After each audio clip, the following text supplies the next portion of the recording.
დაბრუნდით პირდაპირ ეთერში და გრძელდება შუადღე გადაცემის ბოლო ნაწილი გვარის წინ ძალიან საინტერესო თემაზე ვისაუბრებთ უფრო კონკრეტულად კი შევეხებით იმ საკითხს რომელიც ტაძარში სიარულს ეხება ზოგადად რას ნიშნავს ეს ყველაფერი რამდენად აქვს დღეს თანამედროვე ადამიანის გააზრებული მისი მნიშვნელობა ტაძარში ყოფნის მნიშვნელობა ამის შესახებ გვესაუბრება სწორედ ჩვენი სტუმარი აი ამ საინტერესო თემის შესახებ გვესაუბრება მართლა ჩვენი სტუმარი საპატრიარქოს ტელევიზიის ერთსულოვნების დირექტორის მოადგილე დეკანოზი ზურაბ ცხოვრებაძე. მშვიდობა მამაზე და შეგუება.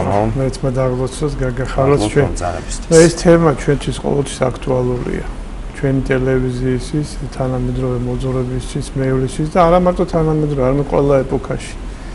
იმიტომ რომ აი ამის მიხედვით უკვე ფასდება ადამიანის სულიერი მდგომარეობა. რამდენად ესე იგი ყურადღებას აქცევს ტაძარს, რამდენად იგი ყურადღებას აქცევს საეკლესიო მსახურებებს, რამდენად იგი დადის სისტემატურად ტაძარს. სისტემატურად ტაძარში და სიარული ნიშნავს იმას, რომ აი ეს საკვირაო წირვას იგი აუცილებლად უნდა დაესწროს. თქვენ იცით, რომ საკვირაო წირვა რო ჩატარდეს, ამისთვის შაბათ საღამოს კიდევ ტარდება ლოცვა, მწუხრიცის კარი, რომელიც ესე ვთქვათ არის შესავალი, რომელიც არის მთლიანი მსახურები შეიძლება ითქვას ნაწილი ესე შეგვიძლია ვთქვათ და რა თქმა უნდა აი ეს არის იმ დონის, იმ მნიშვნელობის მსახურება, რომელზეც დასწრება სრულიად აუცილებელი გახავთ.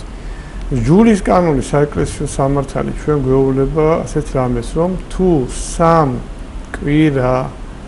სამი კვირა დღის მსახურებას, ანუ სამი კვირი დღის წირვას გააცეს ადამიანი არასაპატიო მიზეზით, მაშინ ერისკაცს უნდა აეგზავნოს ზიარება, ხოლო სასულიერო პირი უნდა დააყენონ მსახურებით. ანუ ეს არის ძალიან სერიოზული მკაცრი მოთხოვნა და ამის შესახებ ყოველთვის მამები ლაპარაკობდნენ, საუბრობდნენ. იგივე წმინდა იონე ოქროპირის შესანიშნავი ქადაგება ეკლესიაში სიარულის შესახებ. ეკლესიაში სიარულის შესახებ იგი წეს ესეთ რამეს, რომ უფალმა კვირა გაყო ორ ნაწილად. მაგრამ ისე კი არ გაუყვია, რომ უმეტესი დღეები თავისი დაიტოვა და ნაკლები მისცა ადამიანებსო. არა, შუაზეც კი არ გაუყვია კვირა, ანუ 7 ეულს გულისხმობთ ამ შემთხვევაში.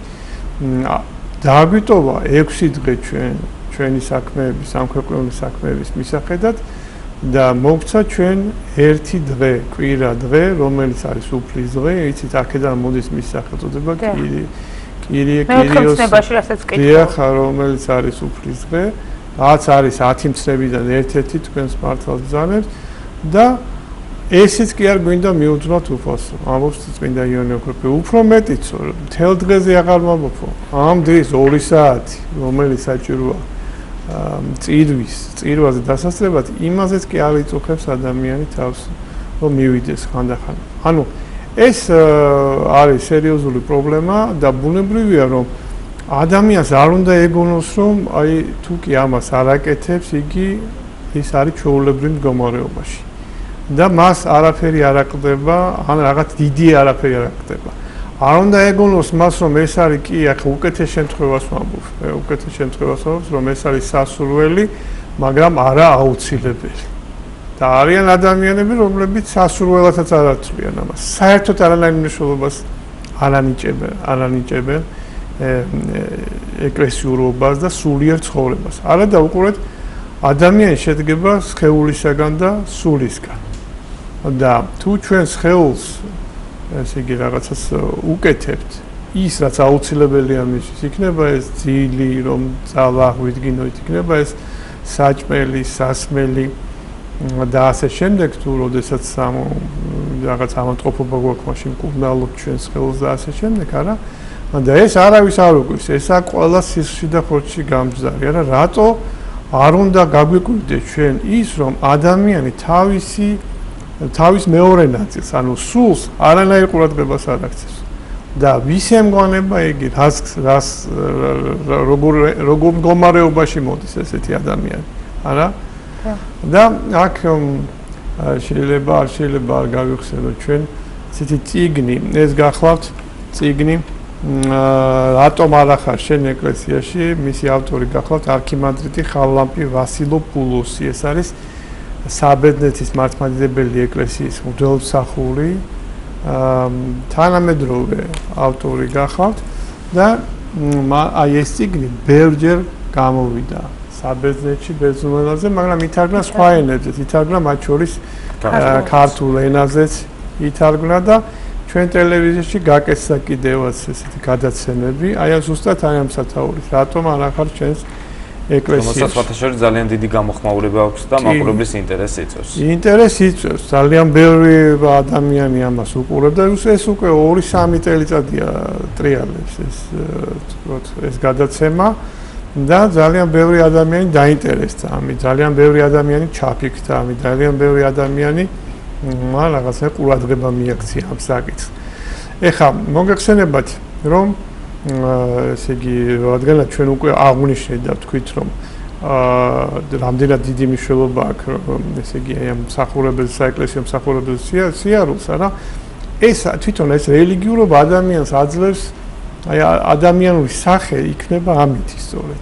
ეს განასხვავებს მას ყველა სხვა ასებისაგან, ანუ ეს მისი ზრუნვა თავის სულზე, მისი ზრუნვა თავის სულის ცხონებაზე.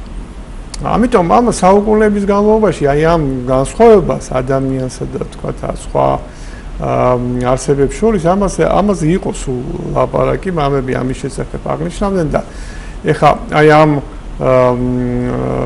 წიგნში არა გარკვეულწილად აი ეს სწორედ ხაზგასმულია ეს ვის ემსგავსება ადამიანი თუ კი არ აკეთებს ამას, თუ კი ეკლესიურად არ ცხოვრობს, რა განსხვავებაა მასა და სხვა სულიერ არსებებს შორის და აი ამ განსხვავებაზე ლაპარაკობთ. მაგრამ მოგეხსენებათ, რომ ეხლა დღევანდელი მაყურებელი, დღევანდელი მკითხველი სხვანაირია, ხშირ შემთხვევაში, ესე იგი, მისი აზროვნება იკვებება არა წმინდა წერილი, თქვა, ბიბლიით, არა წმინდა მამათა გამონათქვამებით და მათი შეხედულებებით, არა ქრისტიანობა აქვს მას კრიტერიუმად და საზომად აღებული, არამედ რაღაცა სხვა წესები, იგივე ადამიანების მოგონილი რაღაცა წესები, იგივე ადამიანის მოგონილი რაღაცა შეხედულებები, რაღაცა კრიტერიუმები, საზომები, ამიტომ ზოგიერთებს ეს მკვეთრად და უხეშად ხვდებათ.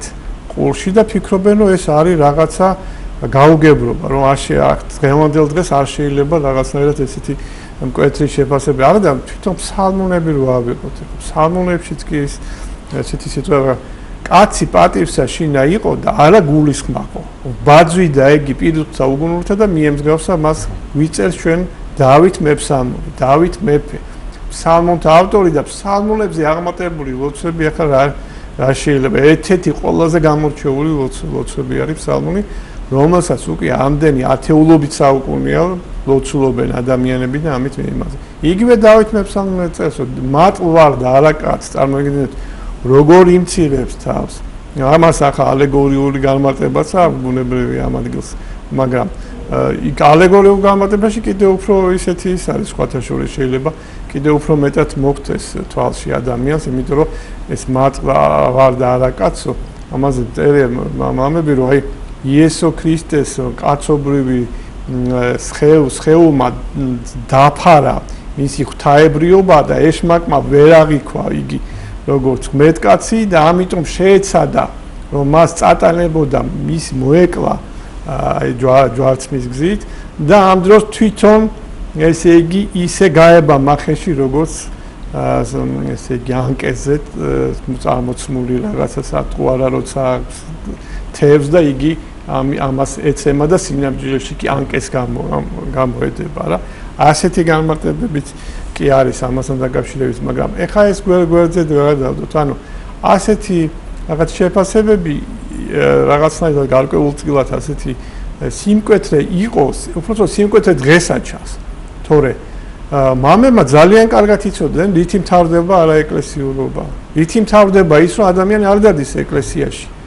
და აი უბედურება, გაჭირვება და მხეცებრივ არსებებში ადამიანის სული ჩავარდა მე ხდება სწორედ ჯოჯოხეთში ხდება როდესაც ადამიანი ღვთის წინააღმდეგ მიდის ღვთისმსნებების წინააღმდეგ მიდის და მერია მისი საწანჯველი და იმამებს უყვარდათ სწორედ ადამიანი ყველაზე მეტად იმათ უყვარდათ როდესაც ისინი ცდილობდნენ რომ თქვათ კაცრი სიტყვით მკვეთრი სიტყვით ემხილებინათ და გამოეფხიზებინათ ადამიანი გარკვეულწილად აი რაღაცნაირად შეიძრას შეძრულიყო ადამიანის გული და სული და ის არ მოეტყუებინა მას თავისავი რომ იცი რა ასე ვიცხოვრებ, მაგრამ არა უშავს, მაინც რაღაცა მეშველება. ესე არ ხდება და ეს ჩვენ ვიცით. ეხლა იგივე ოქროპირი ვახსენეთ ჩვენ წეღან და წმინდა იოანე ოქროპირი, როდესაც ლაპარაკობს იმის შესახებ, რომ წარმართები ვერ ცნობენ ღმერთს და ღმერთის ცნობა არ აქვს, ჭეშმარიტი ღმერთის ცნობა არ აქვს. მე ძალიან მკვეთრი შედარება მაქვს, სწორედ და არაპირმეტყველ არსებებს თან ადარებს მას.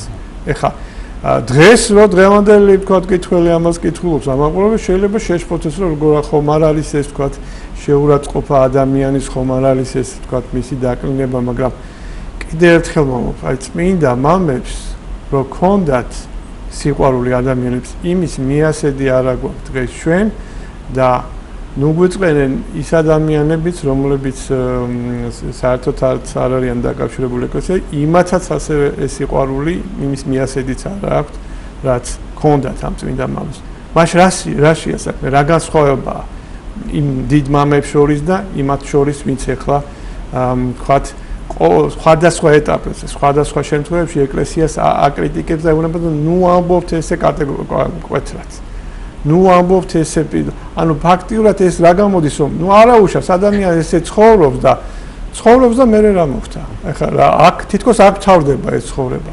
და მერე ის მოხდა, რომ თუ კი ადამიანი ვერ ცხონდა და სავარაუდოდ ასეთი ცხოვრების წესით, სავარაუდოდ კი არა ვიცით, რომ ასეთი ცხოვრების წესი ესე იგი ანტიეკლესიურ ცხოვრების წესს, იგნორირებას მცნებებისა, თქვათ იგნორირებას ეკლესიის სიარულისა, იგნორირებას აღსარებისა, ზიარებისა, ლოცვისა, მარხვისა, რომ სადამდე შეიძლება მიიყვაროს ადამიანი და ჩვენ ახლა გვთავაზობენ ფაქტიურად ხდება ხოლმე ხშირად, რომ ჩვენ გვთავაზობენ, რომ ესე გავჩერდეთ ჩვენ ამ საკითხზე, გავჩუმდეთ და რაღაცნაირად ნუ ვილაპარაკებთ, მაგრამ მაშინ ეკლესიის მოვალეობა რაღა არის? ეკლესია ამისთვის დაადგინა უფალმა და ამისთვის დაარსა ახალი ექციის ეკლესია ბუნებრივია რომ ეკლესიამ ადამიანების სულის ცხონებას შეუწყოს ხელი და ადამიანების გამოფხიზლება შეუწყოს. ადამიანმა თავი არ უნდა მოიტყუოს და თუ ეხლა სასულიერო პირი კაცთმოცნეობის გზით წავა და იტყვის რომ იცი აღოც არ ვაწყენინო მე თქვა ჩემ იგივე მრევლის წევს ან არა მრევლის წევს რომ მე ეხლა გამოვჩნდე რაღაცა ისეთი თანამედროვე ბრწყალებში რაღაცა განსაკუთრებული პროგრესული, მაგრამ ამ შემთხვევაში თუ კი ისწავა თავის ქრისტიანულ ზნეობასთან და მორალთან კომპრომისი, არა, უფალი მას მოთხოვს პასუხს, უფალი მას მოთხოვს პასუხს და ესე იგი მოთხოვს იმას, რომ მე როგორ დაგადგინე შესასულიერო პირად, მე გაგიხსენით ამდენი ტაძრები, მე დაუშვი ისეთ სიტუაცია, როცა იბეჭდება წიგნები, სახარება, როდესაც არის შესაძლებლობა, რომ თუნდა ტელევიზიით, აი ხა ჩვენი ტელევიზია იქნება თუ საპატრიარქოს რადიო იქნება თუ სხვა ბეჭდვითი გამოცემები არსებობს და თქვენ რაში გამოიყენეთ ეს? გამოიყენეთ თუ არა ეს დანიშნულები სამეფრო? უთხარით თუ არა ადამიანებს სიმართლე, უთხარით თუ არა ადამიანებს ის თუ რაელით მათ იმ შემთხვევაში თუ კი ისინი სწორი გზით არივლიან და თუ კი ისინი აერიდებიან ამას, არა? ამაზე რა თქმა უნდა პასუხის მოთხოვნა იქნება. ანუ დღევანდელი ადამიანი არ არის მიჩეული მხილებას. ესე იგი ჩვენ ეხლა ამას მე პირველ პირში ვიტყოდი. ყველა ჩვენ დღევანდელი ადამიანები ვართ, ყველანი. მათ შორის ეკლესიური მრევლი, ეკლესიური ადამიანები თუ სასულიერო პირები და ამიტომ ძალიან მტკივნეულად და მძიმედ განიცდის ხოლმე ამას და არადა ამის გარეშე არ გამოდის არაფერი ხა. მაგრამ ამა ისეც ხდება ხოლმე რომ ჩვენი ტელევიზიით გაჟღერებული ტექსტის პერიფრაზირება ხდება, არასწორი ფორმულირება ხდება, რასაც შემდეგ გამოყენებენ. კარგია რომ შემაშველეთ ესეც, იმიტომ რომ ხანდახან ხდება ხოლმე რომ ეს პირდაპირ ტექსტს იღებენ კონტექსტის და ნამოგლეჯენ, გამოტოვებენ თქვა ჩუაში რაღაც გადააბავენ, სათაურს უკეთებენ მე რა სხვა სათქმელი მიდის ამურები. ანუ აქ მარტო იმაზე კი არ არის ლაპარაკი, რომ დღევანდელ მაყურებელმა და მკითხველმა შეიძლება რაღაცა ვერ გაიგოს, იმიტომ რომ სხვანაირია უკვე ისე თავდაპირველად. აქ იმაზეა ლაპარაკი, რომ შეგნებული ბრძოლაც მიდის ეკლესიის.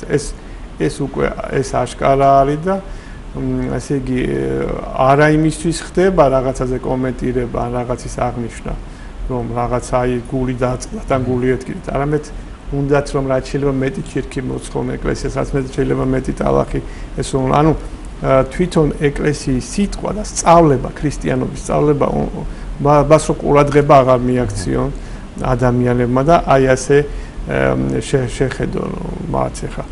რა თქმა უნდა, თორე აი ახლა ერთი წმინდა მამის მაგალითი იყო, რომ მივიდა მასთან ერთი და დაუწყო ლანძღვა, შენ ხარ ეს და მე ჩამოუთვლიდა ის 1000 ცოდვა ჩამოუთვალა. არაფერზე უარი არ უთხრა მამამ. ყველაფერზე უთხრა, რომ კი ბატონო ვარ, კი ბატონო ვარ, კი ბატონო. ერთადერთი რაზეც უარი განაცხადა ის იყო, რომ როდესაც უთხრა, რომ წვალებელი ხარ, ამაზე თქვა, არა, ყველაფერი ვარ, დაცემული ვარ, თქვათ, მართლა კი არ იყო ასეთი, მაგრამ ის მართლა არ იყო ობიექტურად სხვისი თვალით, მაგრამ ის თავის თავს აღიქვავდა თავის თავდაბლობიდან გამომდინარე ყველაზე დაცემულ ადამიანად. და რაღაცა იმ ცოდვებში თავის იმას დებდა თვითონ შინაარს, რაც შეიძლება მაინც მიაჩნდა, რომ თავი დამნაშავე იყო.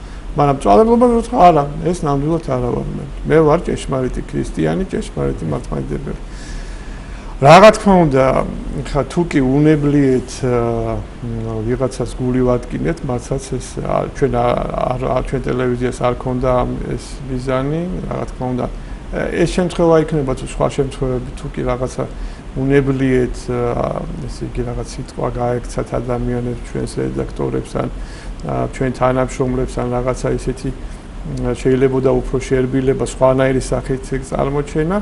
ჩვენ რა თქმა უნდა მაინც ყოველას შენდობას ვითხოვთ და არ გვინდა რომ ვინმეს ვაწყენინოთ, მაგრამ ერთი რამ უნდა ვიცოდეთ, ახლა ბილად ითქმება საშუალო სიმძაფრით თუ მძაფრად. ერთი რამ უნდა ვიცოდეთ, რომ ეკლესიის გარეშე ცხონება არ არის. ვისთვისაც ეკლესია დედა არ არის, მისთვის ღმერთი მამა ვერ იქნება. ის კი არა, იგივე უქოპის მოვიშველიებ. ჩვენცო ვინცო სულ დავდივართ ეკლესიაში, ჩვენ ძლივს ვახერხებთ ეშმაკის შხამიანი ისრების მოგერიებას და მაინც ჩავდივართ სოდვებსო და იმათ რაღა უნდა თქვანო, ვინც ამას არ აკეთებს, ვარა. აი აქედან გამომდინარე, აი ამ კონტექსტში თუ იქნება აქმუნია ეს ფაქტი თუ სხვა ფაქტები არა, მაშინ სხვანაირად გამოჩნდება ეს, მაგრამ კიდევ ერთხელ ამბობ, არსებობს კეთილმოსმულე კრიტიკა, არსებობს რომ ბუნებრივია რომ ყველაფერი ახლა ადამიანები ვარ და რაღაცა შეიძლება ისე არ კეთდება როგორც უნდა გაკეთდეს. ჩვენ კი ყველაფერს ვცდილობთ. მაგრამ არსებობს პირდაპირ მტროობა. პირდაპირ ესე იგი ჩასაფრება, როცა ადამიანები როცა ცდილობენ რომ რაღაცა ეს არის ეს სხვა ტიპის ბრძოლა და არა ის, მაგრამ არსებობს მართლა კეთილმოსმულე კრიტიკა, რომლისთვისაც რომლის მისაღებად ჩვენ ყოველთვის მზათა ვარ და კიდეც ჩვენ თვითონ ვეკითხებით ხოლმე ადამიანებს, რა მოწონთ, რა არ მოწონთ. უფრო მეტად ვეკითხებით ყველა ჩვენს რა არ მოწონთ.